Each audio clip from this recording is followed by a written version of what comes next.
وَيَوْمَ اور جس دن نبعث ہم اٹھائیں گے فی میں کل امت ہر امت شہیدن ایک گواہ علیہم ان پر من انفسہم انہی میں سے وجئنا اور ہم لائیں گے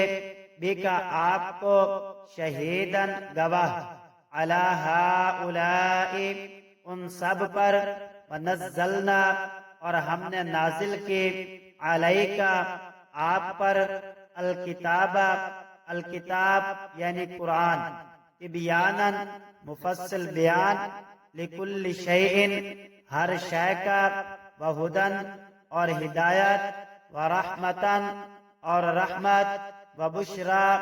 اور خوشخبری للمسلمین مسلمانوں کے لیے وَيَوْمَ نَبْعَثُ فِي كُلِّ أُمَّةٍ شَهِيدًا عَلَيْهِمْ مِنْ أَنفُسِهِمْ وَجِئْنَا بِكَ شَهِيدًا عَلَى هَؤُلَاءِ وَنَزَّلْنَا عَلَيْكَ الْكِتَابَ تِبْيَانًا لِكُلِّ شَيْءٍ وَهُدًى وَرَحْمَةً وَبُشْرَى لِلْمُسْلِمِينَ اور وہ دن بھی یاد رکھو جب ہر امت میں ایک گواہ انہی میں سے کھڑا کریں گے، اور اے پیغمبر ہم تمہیں ان لوگوں کے خلاف گواہی دینے کے لیے لائیں گے، اور ہم نے تم پر یہ کتاب اتار دی ہے تاکہ وہ ہر بات کھول کھول کر بیان کر دے اور مسلمانوں کے لیے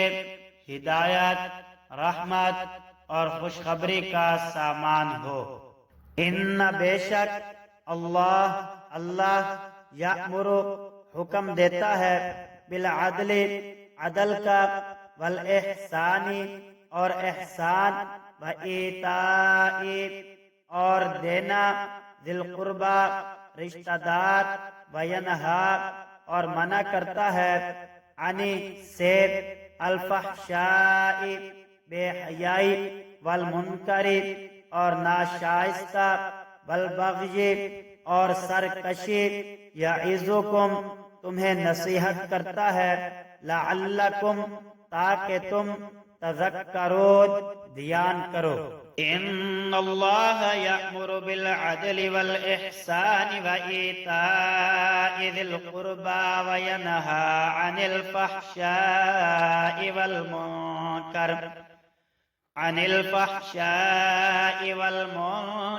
والبغی یعظکم لعلکم تذکرون۔ بے شک اللہ انصاف کا، احسان کا اور رشتہ داروں کو ان کے حقوق دینے کا حکم دیتا ہے، اور بے حیائی، بدی اور ظلم سے روکتا ہے۔ وہ تمہیں نصیحت کرتا ہے تاکہ تم نصیحت قبول کرو۔